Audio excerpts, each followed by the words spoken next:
In this episode of On Two Wheels, Ari and I stare at the sun. Zack washes a bike. And we ride across America on two American icons. Hey, and welcome to On Two Wheels. This time around, Zack and I are in the middle of nowhere, Wyoming. That has a name. Say the name. Yeah, Lost Hills. Population 4. Lost Springs. The point is, Sorry. not a whole lot of people around, Yes. but there's an eclipse happening, and there's about to be a lot more people. I mean, tens of thousands of people are coming in from around the country to central Wyoming to watch the solar eclipse because this is the best spot to do it from. It's also possible that people are very excited about On Two Wheels having an Indian Chieftain Dark Horse and Harley Davidson's 2018 Street Glide Special. We're riding all the way back to Los Angeles, and if we're gonna ride across the heartland, the prairie of America, we figured there are no two better bikes than those two hot slices of American iron. Yeah, so riding home to Los Angeles. Is there a train? There's a train across the heartland. Wouldn't Look you how know it? American this is. Quick, finish the outro. Should say the Pledge of Allegiance. Quick, or finish, something. we gotta go. Yeah, we're riding back to Los Angeles, but we got the eclipse to see. It happens in 2 hours, so we gotta get ourselves in position. Woo!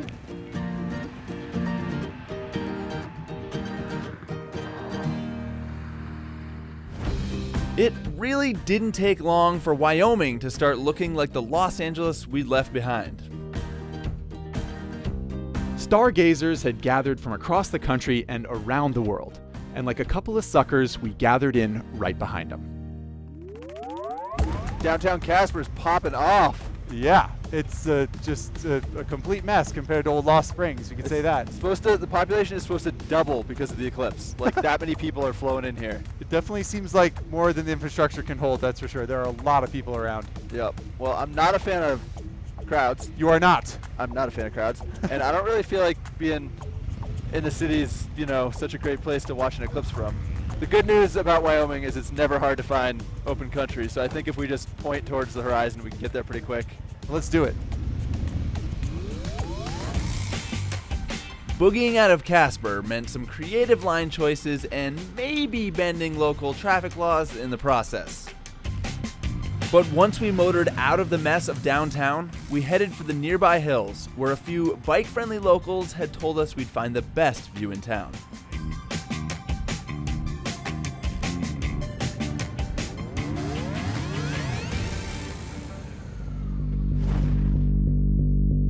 Okay, so we just found ourselves a parking spot on the side of the road with all these other people, kind of like being at the beach.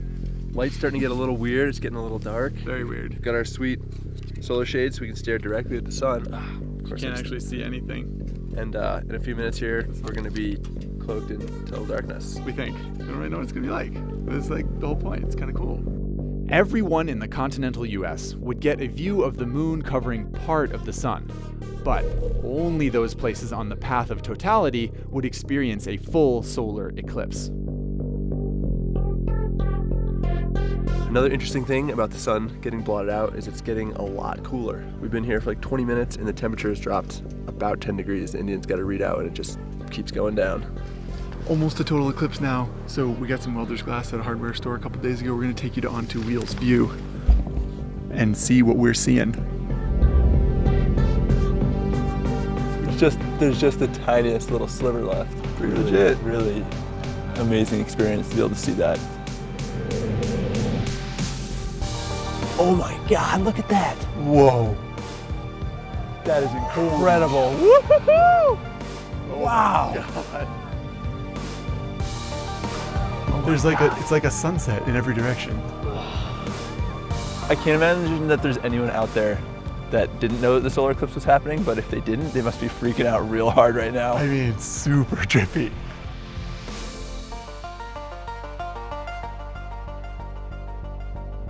And there's light again. So there is. So weird. All right, On Two Wheels. We got to see it. We got to see total eclipse on the path of totality in Wyoming. It's a pretty awesome way to kick off a road trip. Yeah. First time in 40 years in the continental US or whatever. That's pretty cool. We're hardly the only people to have come here, and we're hardly the only people who have to get out of here. So it's liable to be pretty chaotic. Step 1, when departing a total solar eclipse, merge with a sea of fleeing tourist traffic. Step 2, momentarily wonder if you're going in the right direction. I mean, where did everybody go? Step 3, hit a huge wall of traffic and contemplate your insignificance in this world. I did think at one point maybe everyone had come to Wyoming to see On Two Wheels with these two bikes, but now that no one's getting out of our way, and based on the guy that yelled asshole at us when we tried to merge, yeah, he's not happy. no, everyone's really frustrated. Yeah, so I will admit that people are probably here to see the Eclipse instead of these two bikes and us. But in any case, we are stuck in traffic. On Two Wheels viewers, we hopefully will be free soon, because this is not the vision I had of cutting across the prairie on these sweet V-twin American motorcycles. So yeah, we're gonna slog it, maybe do a time lapse or two, and we'll pick you guys up when we're on the open road.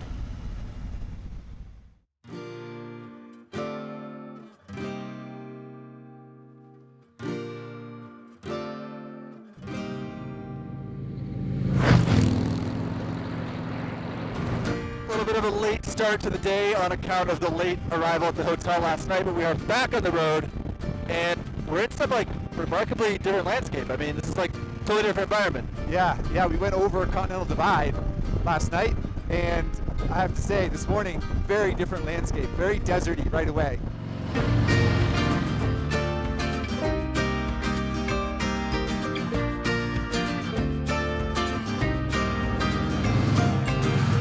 Now this is what we had in mind when we set off on this trip.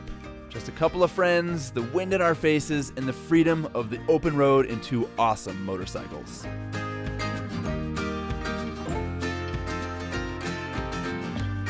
After putting the bikes through their paces on the highway, we beelined for the mountains and some twisty roads, casually ignoring the storm clouds on the horizon.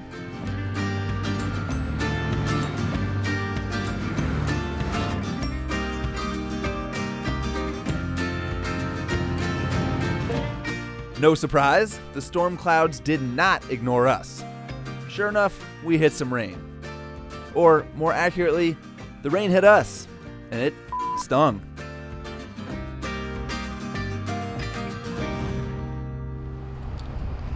What's a road trip without a little rain? Yeah, it's kind of ironic that the only thing that we're wearing that's waterproof is our pants. Yeah, not super smart. Like, how often do you see waterproof jeans? We've got 2 pair of them. Nothing else is waterproof. No waterproof boots, no waterproof jacket, no waterproof faces. Which raindrops at like 60 miles an hour turns out Remarkably painful. very painful. We're hoping to find some roadside attraction that'll let us kick back a little bit, and I think that's the promised land behind me. No more rain, fingers crossed. As luck would have it, Utah delivered. Warm weather, clear skies, and just the sort of roadside attraction that a couple of V-twin cowboys like us were looking for. A ghost town. And its informational ghost sign. Not to mention some friendly locals, Housekeeping. some very plush accommodations, and of course, the quickest way to end an argument in the Old West. 10 paces, partner.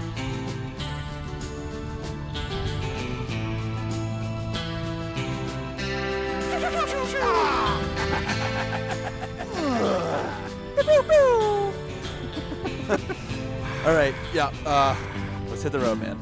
I landed on a rock. That hurts. Our next dot on the map was Las Vegas.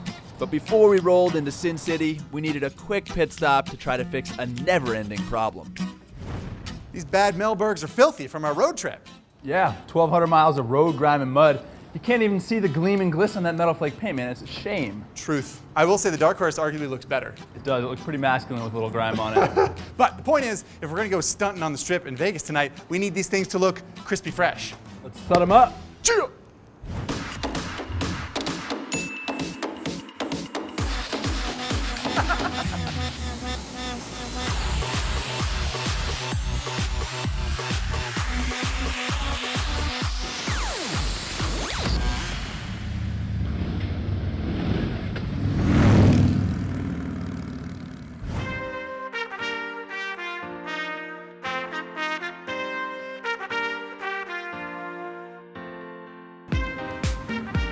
Dude, it has been a hell of a day.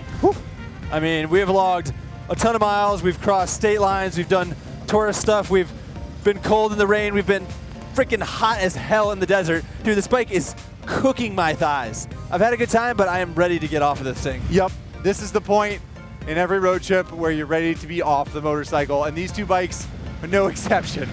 But we're staying in Vegas tonight, man. You gotta cruise down the strip, especially on bikes like these, right? It's a pretty iconic experience. American v Twins on the Las Vegas Strip. Yeah, It's pretty rad. totally. And these bikes are high on style. I think we can agree. Yeah, they're made for strutting.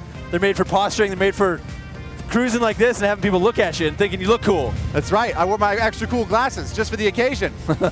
I do think of the two, I like the way the Harley looks better. I like the Batwing fairing. I like the shape of the saddlebags. It's just very rakish. It's just a really handsome motorcycle. Yeah, it's nice, you know, if you're satisfied with the 107 cubic inches. I will say, while we're on the subject of style, I like the Indian engine. It really looks nice. It's super, super classic. It's the centerpiece of the bike, and it is bigger at 111 cubic inches. Yeah, it's bigger. Therefore, it is better. And this bike it's a little bit more swoopy. It's a little more aerodynamic. Does not have passenger accommodations. Dark Horse does ride alone. Dark Horse rides alone. And it's all blacked out, man. I got electric windscreen. I got electric locking saddlebags. This bike's got a lot of features. Yeah, I got to use a key to lock my saddlebags like a sucker. But It's I mean, a real bummer. all those features come at a price. This thing is $24,000. 24 grand? 24. That's amazing. Do you know why that's amazing? Because this bike is $29,000. Why? $2,000 for the paint. But even without the paint, if you get it in black, it's still $3,000 more than your bike. Well, that paint is stunning, but $3,000 is a big delta. You know what you could do with $3,000 in a city like Vegas? Ooh, that's a dangerous question. You can buy 136 of these super alcoholic, super large daiquiris, or you could get one soft serve ice cream cone every day for the next 7 years. And being Las Vegas, you could also get a lot more, if you know what I mean. But it's a family show, so we're gonna keep it clean. I think that's safe. Yeah, it is Las Vegas, city never sleeps. But we rode about 450 miles today, and it's 3 a.m., so we're gonna kill these things and then get some rest ourselves.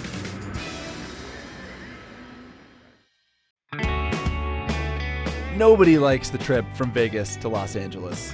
It's famous for being boring, dry, and littered with broken dreams.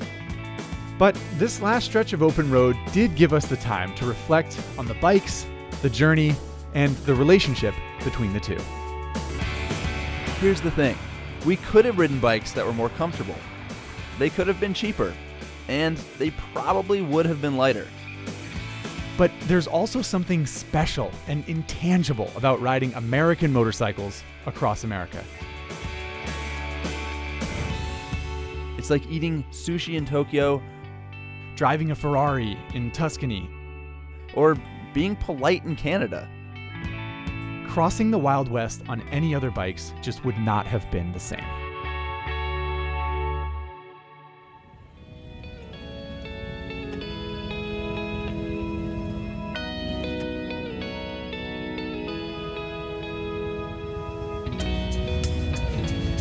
Whoop, This is whoop, where I'm whoop. parking. Dude, parking these things is definitely the hardest part of riding them. Yeah. It's when they start to feel real heavy. Yep, absolutely. Well, shoot, man. We did it.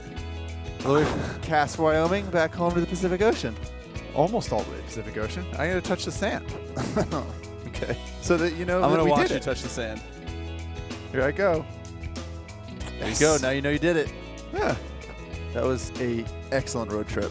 I agree, my friend. Same time next Eclipse, whenever that is. Yeah, well, I'll see you in a decade. Yeah. You'll also see me tomorrow. Yeah, it's true. See you at the office. Yeah.